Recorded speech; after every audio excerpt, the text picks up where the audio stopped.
The northern edge of the Sonoran Desert in the South Okanagan Valley is home to some of Canada's finest red grapes, and it's here upon the historic Black Sage Bench, a wine story like no other is about to unfold.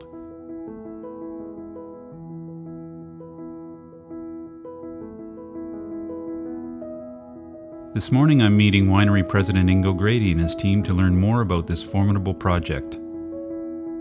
Well, as a startup winery, we're very fortunate to have vineyards that were planted in 93 and 96 respectively. Between Suncatcher and Phantom Creek, just below us here, I think we have two of the finest vineyard sites in the Okanagan. Well, I know Harry McWater's planted a lot of varieties here, but what have you settled on now at Phantom Creek?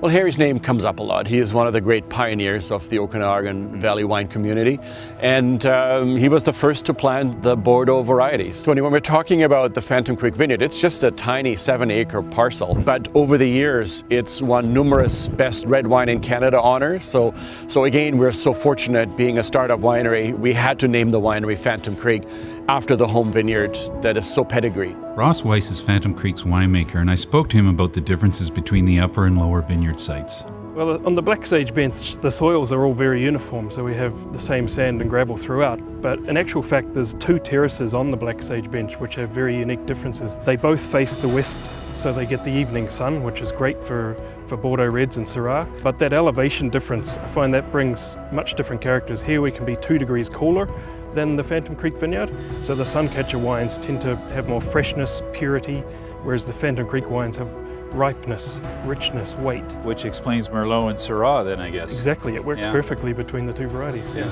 focus on the strengths of each site. Cactus and sagebrush are native to this environment, but we asked vineyard manager John Piers how one grows grapes under the same conditions. Our best friend, if you want, and our worst enemy is the heat. We have to protect the grapes against the hottest moment of the day. They do that by managing the canopy. It's a delicate balance that shields the grapes but allows enough sunlight in to ripen them. They're also moving away from hedging their vineyards, preferring instead to bend the lead shoots down, sending the energy back into the bunches.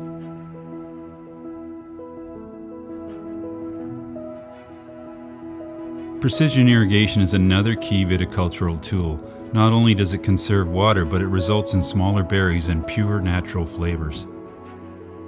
When you get the berry size smaller, that means there's less water inside, there's more concentration in the fruit, and of course you'll get richer and more concentrated wines at the end result. With the help of Olivier Humbrick, Phantom Creek is implementing biodynamic and organic farming practices. It's difficult work, but it promotes a greater biodiversity in the soils and the vineyards. Even more exciting is the world-renowned winemaker has agreed to make some white wine in the Okanagan Valley. We're so fortunate to be able to work with arguably the finest white wine maker in Alsace, maybe in the world, and that's giving us sort of a Riesling Pinot Gris combination.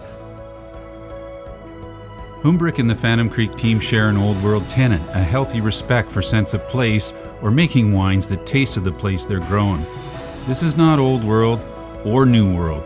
It's next world Okanagan, where the Rhone and Bordeaux varieties grow side by side. We like what Syrah does to a classic Bordeaux blend, and that actually then makes it no longer a Bordeaux blend. So let's forget about the B word. It's just a really interesting way of approaching blends and utilizing the best grapes you have in your vineyard. We'll make some great Okanagan reds, so a blend, absolutely, built around cab, and then single vineyard varietals. When will we see some wine? We crushed in 2016. You will see those wines in early 2019 when we're actually ready to open the Phantom Creek Winery. It seems like it's the time for the Okanagan. I'm really the luckiest guy in the wine business today. A brand new winery estate, these great assets, historic vineyards, mature. I have an extremely young, talented, and intelligent team. The freedom to be creative.